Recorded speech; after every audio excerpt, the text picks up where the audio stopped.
Hey everyone, welcome to The New Populist. I'm Dave Brown, co-author of the book Black and White: How the Left is Destroying the Dream of Martin Luther King and Our Founding Fathers. If you want a right-leaning perspective on race relations, go ahead and pick up a copy. There is a link in the description. And of course, if you are new to this channel, please share, like, and subscribe. In my last two videos on COVID-19, the Great Reset, I discussed China and how the elites view China in the future, and I discussed the trilemma, the choice between nationalism, globalism, and democracy. In this trilemma, you can only pick two of the three, so we as a society, according to the Great Reset author, Klaus Schwab, have two of these three choices. We can't have all three, so this is our trilemma. However, this video, I want to talk about civil liberties, and if you look around, now more than ever, this topic is prescient, and we see some really extreme things going on right now. In Australia, there was a man who tested positive for COVID-19. He left quarantine, and now there is a national manhunt to find this guy. And here in the United States, we have in Oregon, mask mandates were approved again for outside, even for people who are vaccinated.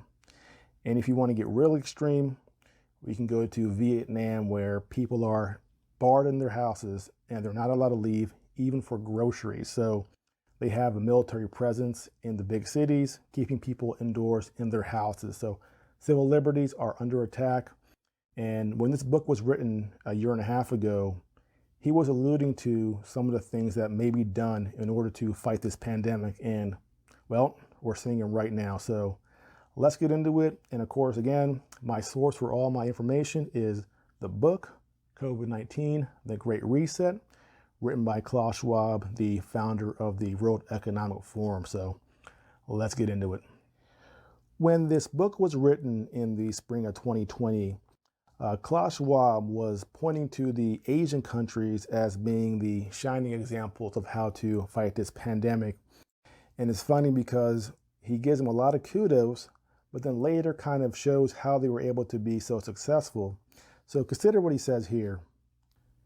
An important lesson can be learned from the countries that were more effective in dealing with the pandemic, in particular, Asian nations.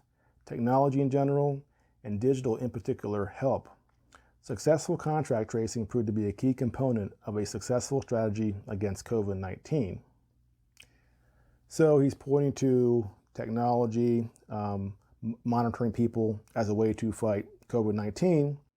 And that seems fairly innocuous until you fast forward where he says this. In early phases of the pandemic, many countries, mostly in East Asia, but also others like Israel, decided to implement digital tracing under different forms. They shifted from the retroactive tracing of chains of past contagion to the real-time tracking of movements in order to confine a person infected by COVID-19 and to enforce subsequent quarantines and/or partial lockdowns. From the outset, China, Hong Kong, and South Korea implemented coercive and intrusive measures of digital tracing. They took the decision to track individuals without their consent through their mobile and credit card data, and even employed video surveillance in South Korea. In addition, some economies require the mandatory wearing of electronic bracelets for travel arrivals and people susceptible of being infected. I guess we figured out how they did this here. They violated civil liberties and violated privacy rights, but you can't argue with the results because for the first time since July, China has reported 0 symptomatic cases of COVID-19. Oh wait, they lie. You can't trust them. They're a totalitarian country who makes stuff up. So what about South Korea? They're mentioned here as using a lot of these tactics. They are experiencing right now the highest spike in COVID-19 since this pandemic started. 2,100 cases per day, which is over twice their previous highest spike. So with all these efforts, they still have not contained COVID-19, and I think that's the lesson for us. No matter what the government has done, even in countries that don't respect your civil liberties or your privacy rights, they have not been able to stop COVID. Now, people might go, what about New Zealand? Well, if you don't understand the very specific reasons why New Zealand has been able to contain this virus to the extent that it has, it is an island with 2 international airports.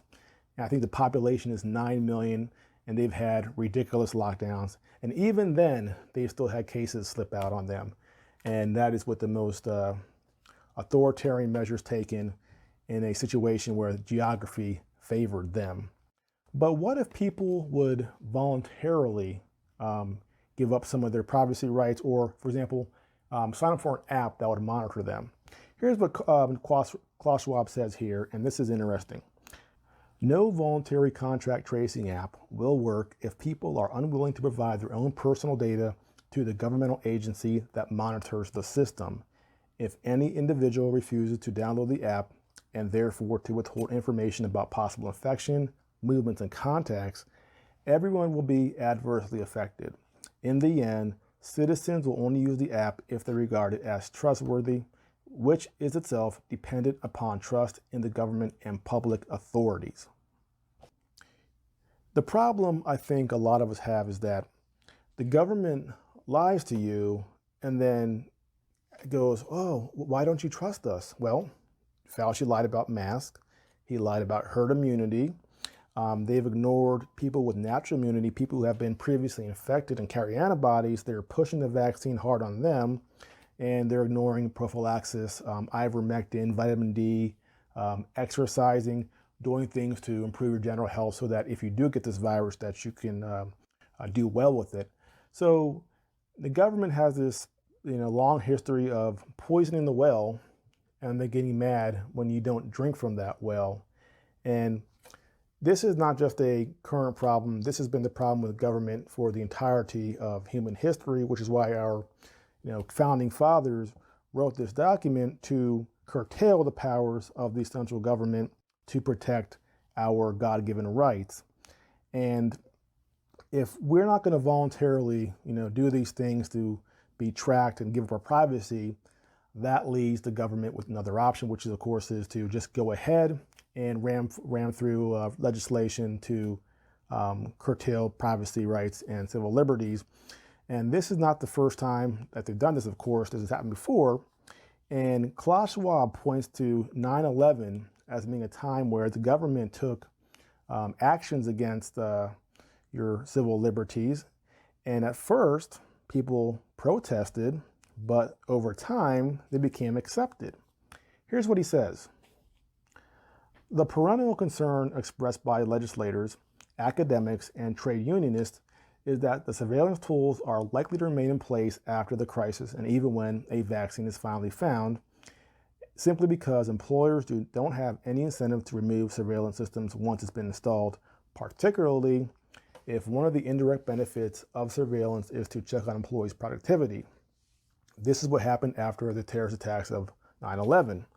All around the world, new security measures like employing widespread cameras, requiring electronic ID cards, and logging employer visitors in and out became the norm. At the time, these measures were deemed extreme, but today they are used everywhere and considered normal. An increasing number of analysts, policymakers, and security specialists fear the same will now happen with the tech solutions put into place to contain the pandemic. They foresee a dystopian world ahead of us. I find it interesting that he points out that even if a vaccine is found, things won't necessarily return to normal. And we are 9 months into the vaccine rollout, and not only are we not seeing a return to pre-pandemic life, we are seeing new restrictions, new regulations, new laws, and God knows what will happen at the federal level with this Democrat Congress. So he was somewhat prophetic in seeing this. However, he based this off of what he saw with 9/11 and the aftermath. I'm sure y'all remember we had the Patriot Act that was enacted in, I think, 2002 or 3. And at the time, it seemed extreme, but as he pointed out, eventually it became the new normal. Now, there were those voices like Ron Paul, and to their credit, some people on the left pointing out that these laws were a threat to civil liberties. And for a while, it didn't seem to be that big a deal. But now we can fast forward to 2016, 2017, and we see some of these expanded powers that were given to the NSA, the FBI, the CIA. Who were they used against? Well, they were used against Donald Trump and Trump supporters. And I hope we learned our lesson here is that anytime we give powers to the government, at some point in the future, they will be used against us. One last paragraph I want to read here. He's quoting a social commentator, and I hope I get his name right, Evgeny Morozov, who points out that if the government realizes that a certain sort of authoritarian method works, there's going to be an incentive to keep doing it in the future. He says here, some social commentators like Evgeny Morozov go even further, convinced that the pandemic heralds a dark future of techno-totalitarian state surveillance. He sees evidence of these two distinct strands of solutionism in government responses to the pandemic that he has identified. On the one hand, there are progressive solutionists who believe that the appropriate exposure through an app to the right information about infection could make people behave in the public interest. On the other hand, there are punitive solutionists determined to use the vast digital surveillance infrastructure to curb our daily activities and punish any transgressions. But Morozov perceives as the greatest and ultimate danger to our political systems and liberties is the successful example of tech in monitoring and containing the pandemic will then entrench the solutionist toolkit as the default option for addressing all other existential problems from inequality to climate change. Again, I appreciate the fact that he at least acknowledges the potential for totalitarianism. However, I do find his position to be somewhat ambivalent in the sense that while he points it out, he also points to a country like South Korea as being a country that has somewhat successfully curbed the pandemic. And even then, right now, they're facing their biggest spike ever. And that's the problem, is that government never takes responsibility for any of their failures. They never have any sort of honest introspection. They always ask for more time, more money, and more of your liberty. And they only stop when we, the people, draw that line in the sand. Because remember, we're on week 80 of just 2 more weeks to flatten the curve. So until we stand up to them, they will not stop. That's it for now. In my next video, I'll be talking about COVID-19, the Great Reset, and the environment. And of course, if you are new to this channel, please like and subscribe. See you next time.